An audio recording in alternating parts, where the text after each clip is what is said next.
Have you ever found yourself holding vain expectations that one day your relationship with your toxic mother will change, that she'll finally come around and see you the way that you would want her to, that your relationship is going to become healthy, that she's going to be happy with your success, and that you'll finally be enough for her? Is it also true that you might have no reason at all to hold on to this expectation? Maybe she's not actually acting in a way that would justify this hope. So why do we do this? And also, what do we do about it? I just want to make it clear that everything I say in this and other videos is applicable to narcissistic mothers and fathers, even if the examples I give are of just one or the other gender. This is what we're going to talk about in this video. So the first thing we need to realize is that when human beings come to planet Earth, we all come with a set of needs. Now, these needs can include physical things such as we need someone to feed us, someone to clean us, someone to move us around. But they also include other types of needs, like emotional needs. For example, we actually need affection in order to develop normally. There was even an experiment done with psychoanalyst Renee Spitz that shows that this is true. Basically, he observed infants in orphanages and noticed that there was a severe lack of affection, social interaction, and consistent caregiving. Even though many of these babies had their physical needs taken care of, they got food, they were cleaned, just because they weren't given affection, just because there wasn't someone doting upon them. Now, because these kids were deprived of affection and social interaction, they actually experienced severe developmental delays, and some even experienced death. So essentially what that means is that if children don't get enough of that, of being mirrored, of being seen, of being held, of being cherished for just being the kids that they are, then that is actually a core unmet need. And because kids can't do anything about their own needs, their mind tries to help them survive by using fantasy. Essentially, kids can't really stop and fathom what it would be like to admit that their parents can't take care of them.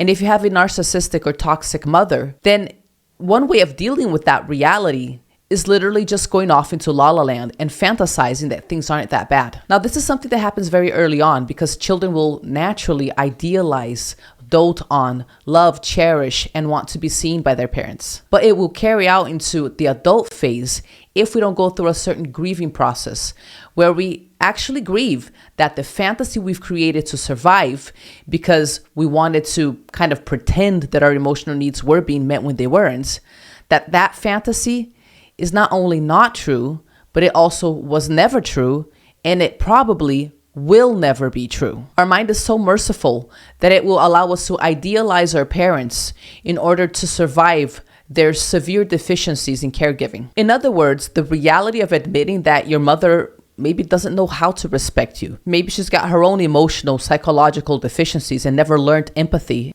And she might also show no interest at all in learning from this point on. However, the consequences of simply admitting to this are too devastating. Some of these consequences are just way too hard to deal with. So we'd rather pretend that everything is okay. Obviously, this is mostly unconscious. So some of the consequences could include having to set boundaries, but you're overtaken by guilt and it just seems impossible to do. It could include having to deal with retaliation if you stop idealizing her. She might do a smear campaign against you. She might threaten suicide if this is something that you've ever had to deal with. She might be passive aggressive or just guilt tripping you.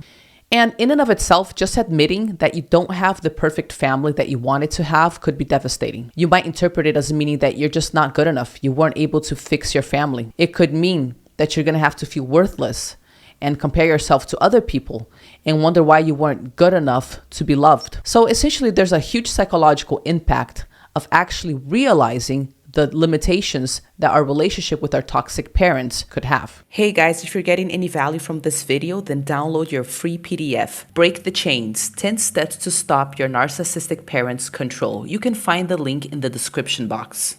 Also, do me a favor and smash that like button and subscribe if you want more videos on how to individuate and step into your full self. We remain in fantasy land and we hold on to the idealized mother because as children, and internally we always have an inner child, that inner child part of us needs to believe that someone is taking care of her. So what do we do with the situation? If you find yourself idealizing a toxic mother and you have no reason to do this that's based in reality, what you need to know is that you need to put that fantasy to rest. And that means actually letting it die. And that means going through a grieving process. Now, the grieving process is something that happens not only when actual people die, but also when dreams die. For example, maybe you had a dream of following a certain career path, but that turned out to not work out. So you might actually go through a grieving process as you accept and acknowledge that this is not going to happen and that now you're going to have to focus on something else. When it comes to our toxic mothers that we may idealize, we go through many stages of this said process until we can finally get to the acceptance phase where we fully understand in a realistic sense what is and isn't possible when it comes to our relationship with our moms. One of the stages in the grieving process is the shock stage. Now, I've had many people tell me throughout the years that it took them years to finish watching one of my videos about toxic family members because they literally couldn't deal with all the triggers. So if you're in the shock phase, you might not be able to even look at this information. It might be just that uncomfortable. Or you may feel completely paralyzed and not know what to do next. None of these stages are perfect and linear, and you may go through more than one of them at the same time. And you may also revisit some of these stages throughout your life. So it's not a black and white thing. Another stage that we might go through is denial.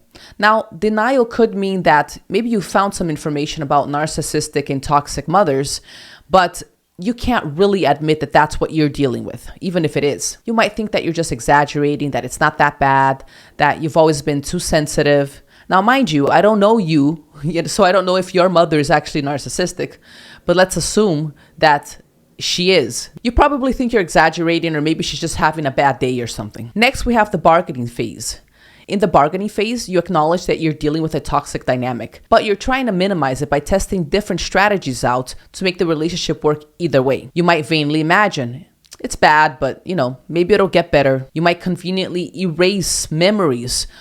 You might try to people please your mom because maybe that way you'll be able to get some respect. And if you're dealing with someone who is predominantly narcissistic, this is going to either backfire or make no difference. You might even try to communicate your needs, hoping that this time they'll respect and see you. But they might just lash out, stonewall you, badmouth you to other family members. Things will either not change or get worse. I want to just include some information here. Now, I am a therapist and I have actually treated people on the narcissism spectrum. And it is possible for some people, mostly people who have collapsed and lost everyone, to develop change over many years of therapy. But I want to be really clear with you that this is not the case with the vast majority of narcissists. And in the bargaining phase, you might have vain hopes about your mom doing therapy and taking it seriously and actually getting better. But you have to be honest with yourself. If your mom isn't looking into therapy, or if she's looking into therapy, but the therapist doesn't understand that she's a narcissist, which is what generally happens, then that means she's actually paying someone to just validate her and to confirm that she's right, she's the victim, and everyone else is wrong. I have seen narcissists do therapy for like 16 years and just get worse because the therapist is not versed in narcissism and they do not catch on to the personality type. So just doing therapy doesn't fix anything either. So another part of the bargaining phase is idealizing your mother, fantasizing that everything is going to change one day. Eventually, you will feel seen. It may include focusing on the nice parts of the relationship whilst minimizing the crappy parts, or not fully acknowledging that the crappy parts are killing you inside. Because the reality is, many narcissistic parents are nice at some point. They may have good qualities that you respect, admire, or that you enjoy, but this doesn't mean that the relationship as a whole isn't destroying you. Now, there are other stages in the grieving process. For example, when you actually admit that something was wrong in the way that you were raised, you might get really angry or even depressed. And these are normal stages to cycle through before we get to the acceptance stage. But I want to focus on the bargaining stage because that's what idealization is about. It's your inner child trying to keep on surviving emotionally by pretending that everything is okay. So how do we deal with this? Remember, the reason we started idealizing our mother to begin with is because we had needs that were not met. Psychological needs, emotional and social needs. And the formula is somewhat simple, even though it takes time when it comes to fixing this issue. You want to find out what those needs are, what those unmet needs are.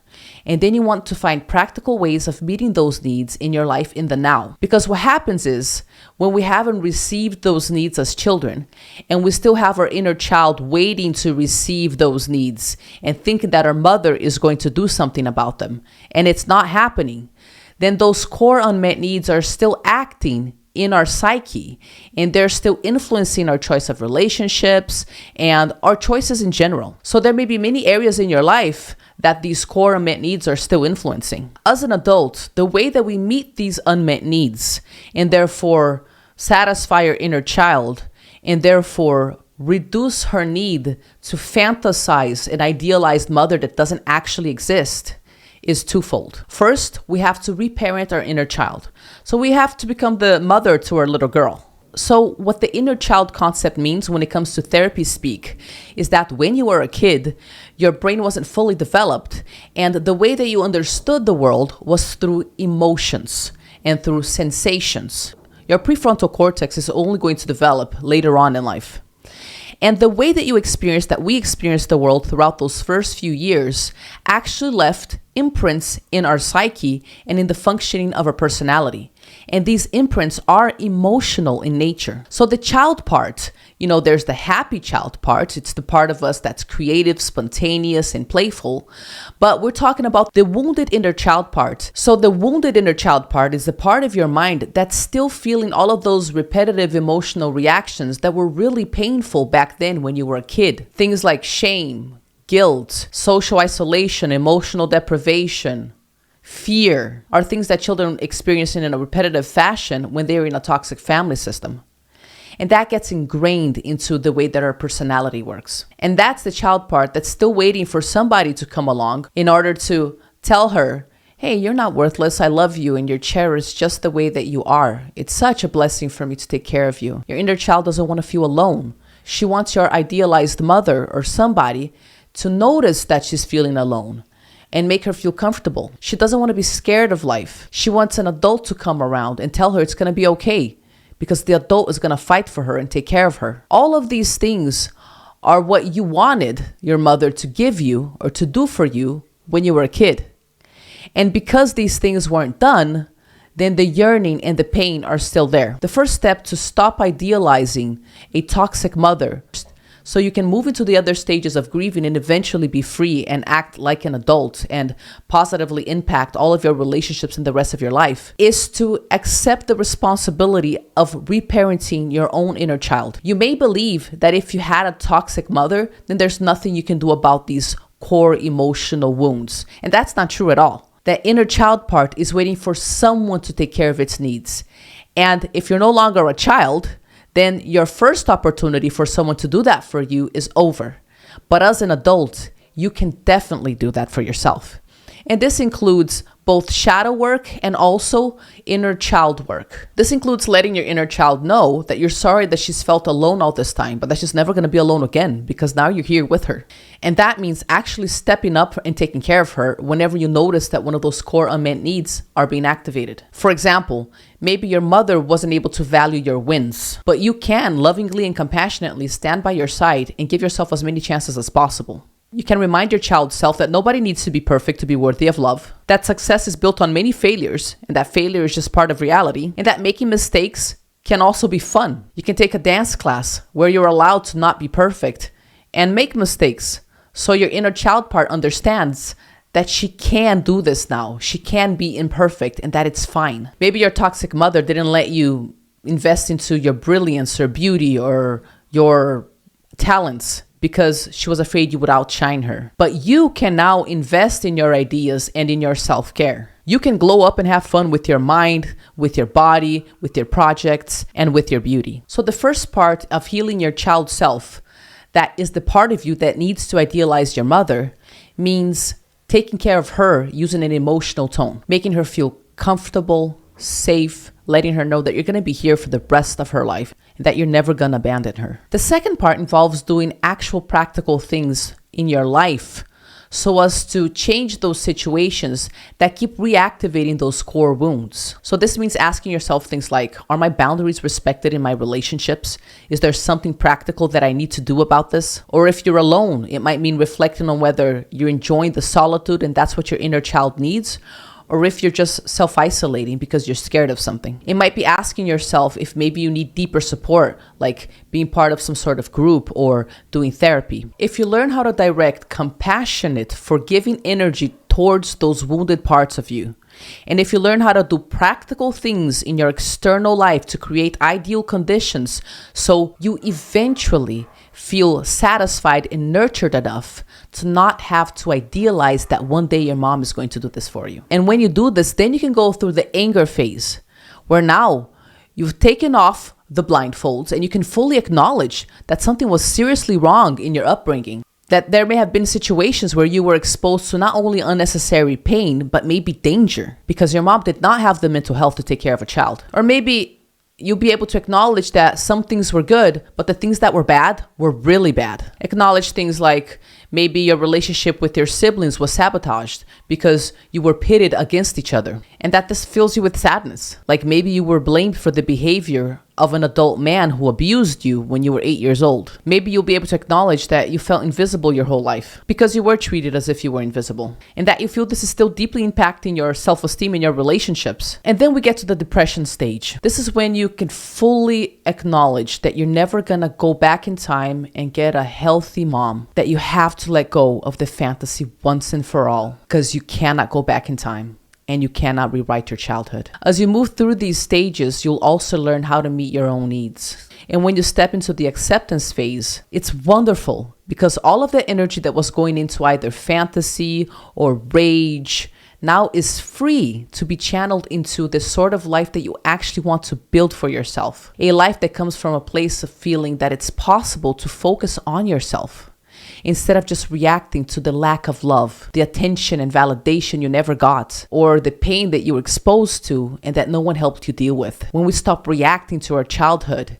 and we reconnect with all of that energy and we decide that now we're going to use it for something practical, and we decided that now we're going to channel it into something beautiful for ourselves, that's when life starts to flower. Now, I want you to know that this is a process.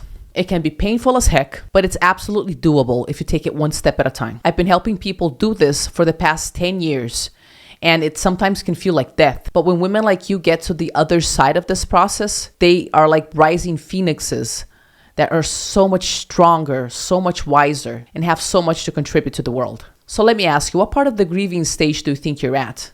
Do you still idealize your toxic mother? Let me know in the comments below. And if you like this video, then you might like this other video here as well.